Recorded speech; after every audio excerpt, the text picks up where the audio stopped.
Durag Diaries, yo, people, welcome back to the channel. Welcome back. We have another pre-record for you, and we are talking Eze to Spurs. Havertz injured. Is there a potential hijack on the cards? I don't know, but what we do think, and what we know that this man next to me thinks is, let's just run this clip and let you guys know what was said. Because hey, I don't know, it seems a bit slanderous, and especially this player. To join Tottenham? I'm waiting. I'm sitting back. I don't think he's a Tottenham player by the end of the window. You think he goes to Tottenham, or you think he comes to Arsenal? I think Tottenham pay for his hotel to come to the Emirates. That was a bar. Don't lie. That was a bar. Work. We paid for the hotel. It was a bar. You did pay for the taxi. It only works if it actually worked out. You did pay for the taxi for Petit to come to Arsene Wenger's house once. So you never know. But talk to us. Obviously, what we have now seen is Kai Havertz has picked up a knee injury. The severity is still being assessed, so we're not really too sure how long he's going to be out. But Arsenal are back in the market. Does this mean an Eze hijack is on the cards? I don't know. Honest truth, we don't know what the hell's going on anymore. The transfer window is a roller coaster ride that we just are taking part in.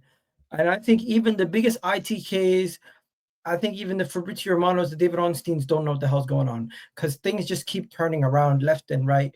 One day it's Eze to Arsenal is going to happen. Eze to Arsenal is going to happen. Eze to Arsenal is going to happen. Eze turned down Chelsea and Bayern for Arsenal. And then, oh, well, now he's going to Spurs. It's just like, to me, I'm looking at this whole situation with Eze, and I'm saying to myself, well, Arsenal messed it up somehow.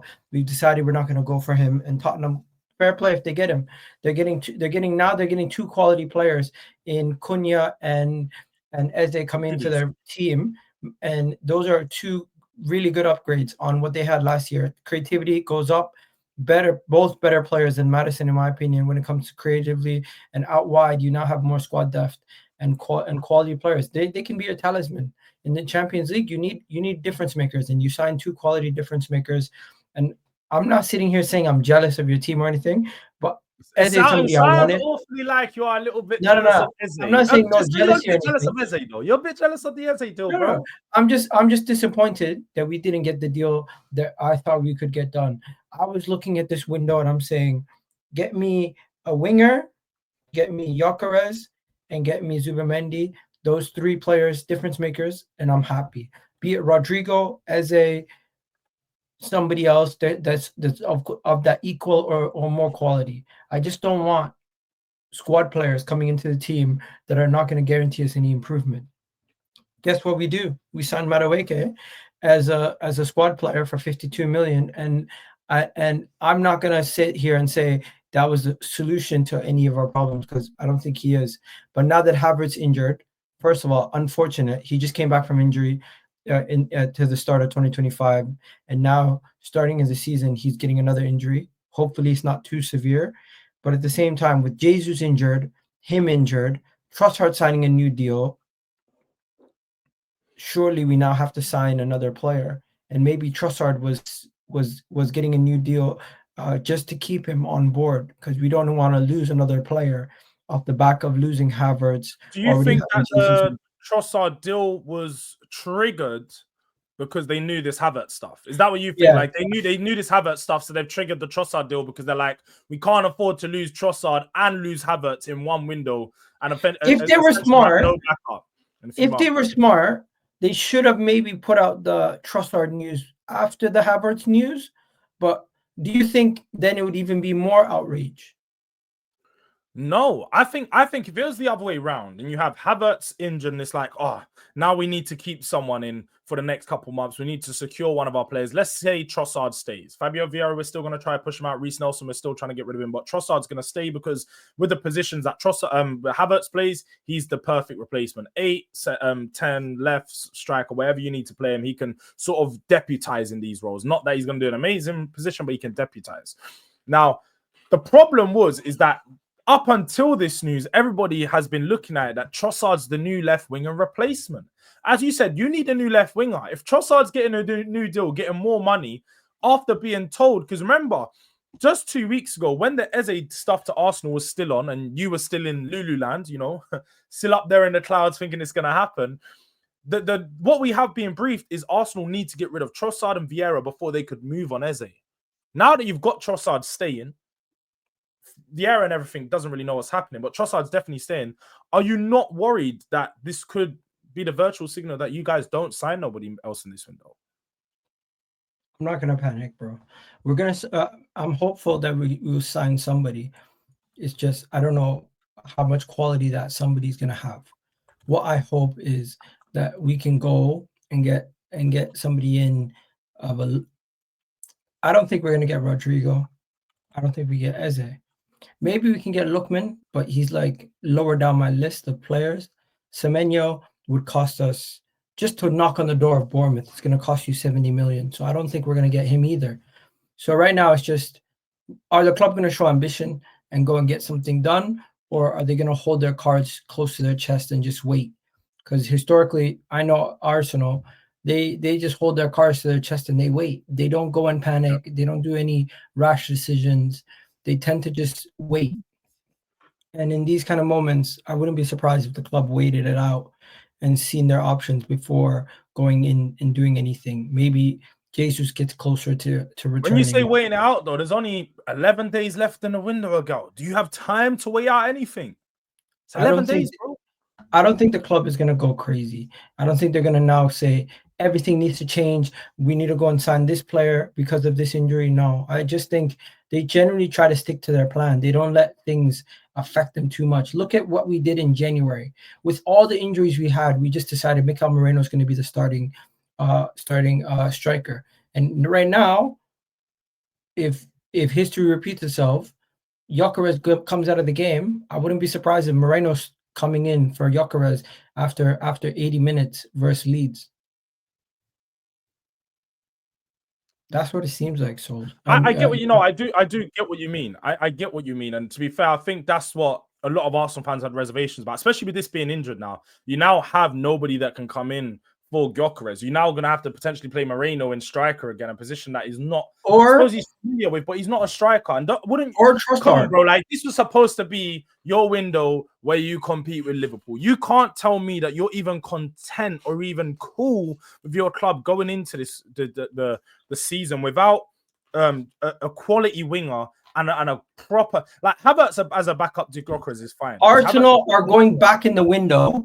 In the market to get somebody. It's just I don't know what they're gonna do, bro. I can't tell you I have an idea even close to what they're gonna do. We are unpredictable. We can go from Jackson to Rodrygo to back to Eze.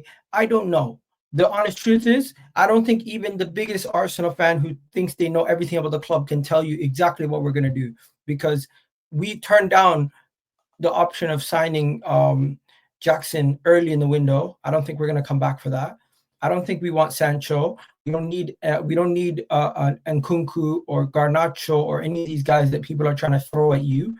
When it comes to Rodrygo, we have been in contact with Real Madrid up until last week when they offered us a swap deal for Saliba, which we turned down. We have not contacted Atletico Madrid for what's his name? What's his name again? Alvarez. We've not contacted them for Alvarez. They've got a striker now, 35 million. Alexander Sorloth. He's put his name in the hat now. I don't think any of those guys were going for them. I think the reality of the situation right now is Arsenal have a choice. Havertz got injured. Do you want to go and sign a left winger? And when Havertz comes back, you're not necessarily too concerned about the striker situation.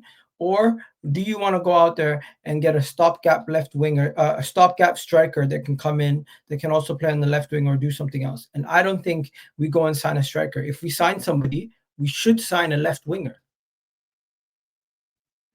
And are you saying it's got to be like for you to be happy with this window, especially considering, you know, the Havertz injury, the Trossard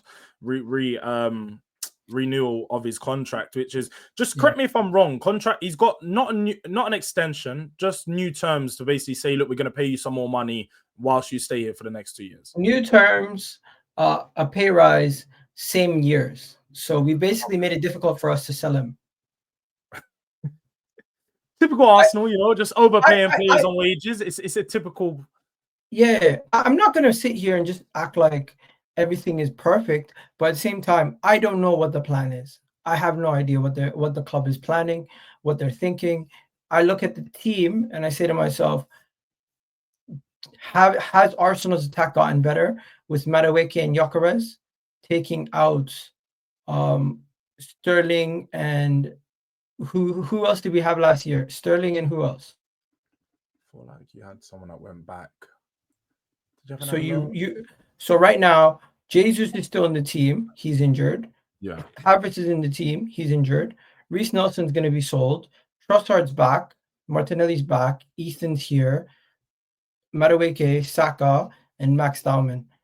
Has my team improved? We have depth. Has it improved to the level where I can say my attack is solid?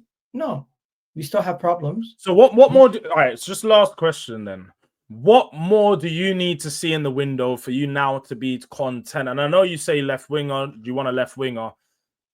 Talk to me realistic. Talk to me what would actually make you happy and what level of winger. If you can't name a player, what level of winger? Just like you can name a couple of players that just you'd throw in the hat.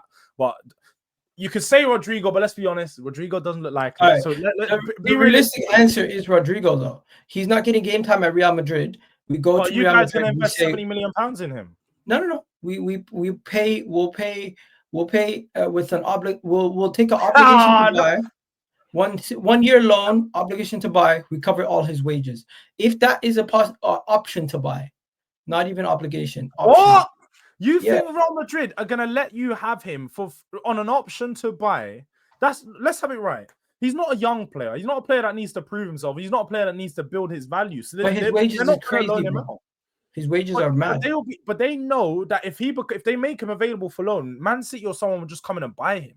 I don't think that First of all, unless you guys do like a 15 to 20 million pound loan fee, you'd have to. Man City have too many players with Savinho still there. You're not getting Savinho apparently. Well, that's regardless. Let's focus on the Arsenal point though. You actually think Savinho is linked to Rodrygo, and Rodrygo is linked to Arsenal. They all are intertwined.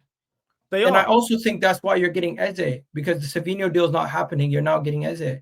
Quicker. No. It's always come out that they were two separate deals being negotiated. Yeah, but we thought Madueke was different to thing. I know, but we're not Arsenal. See, look. No, they're all bullshit. He thinks my club is his club. He thinks that we're going to say bro. They're all bullshitters. Rodrygo, Madueke, they're all bullshitters. You know what they do? They're covering their tracks by saying all these things. Haven't you picked up? Every transfer window, they add new terminology to make things more fan friendly. And what they've done this window is they've been saying, oh, this doesn't implicate this doesn't implicate this, when in actual reality they all have an impact on each other. No, when I was telling you this, you didn't want to listen. Now he's trying to tell me about my club, because I know my club, but I know your club as well. My club is not that ambitious, but also you have to remember, we've not spent that much this window. We have only bought Kudus. You do know that, right? We didn't buy Paulini. He's on a loan with an option. You bought like 6 players. We bought one player in Kudus. You're talking about Danso and Matisse Tell, who are both signed in January with obligations to buy. So I don't know if you work that but I wouldn't count that as part of this window signing, because they both have obligations to buy. No, but they're obligations to buy, so they're technically spent in January. That was January's budget or last year's budget, because when we come to July, PSR starts again. What about that Asian youth? What about the Croatian guy? Go to Takai again. Vuskovic was signed time ago, about a year and a half ago, but he was sent on loan, came back from loan. Takai is again £5 million signing. Don't really count it as a new signing because it's not really money spent. It's like this is just an investment for the future. We've only actually spent money on Kudus, so we have the funds to get Eze and Savinho. Technically, on the books, you've spent 140 million euros. No, but this is just you. You're adding in Tel money. You're adding in Danso money. You're adding in money from all these other. But that's included in this window. But how have you got 240 million? How have you got 240 million? Okay, that defender cost around 11 million for Luka. Danso, no, you're completely wrong. Vuskovic, we've had him for plenty. He was on loan. We signed him a year and a half ago. We then sent him on loan because he was too young to be registered. He was only 17, so he went to Hajduk. We signed him from Hajduk Split. He got sent out to KVC Westerlo, came back after a year at KVC Westerlo, and that's when he's now at Spurs. We didn't spend the money on him in this window.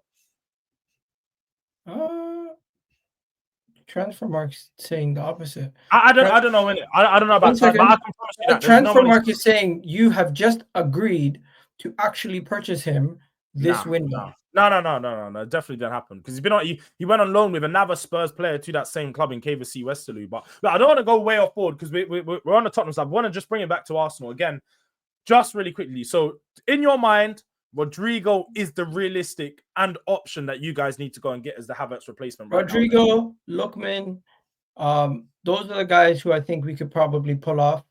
I don't see us getting Semenyo. I don't see us getting anybody else, Fafana or anything like that. I don't see it happening unless it's a surprise, somebody we don't know.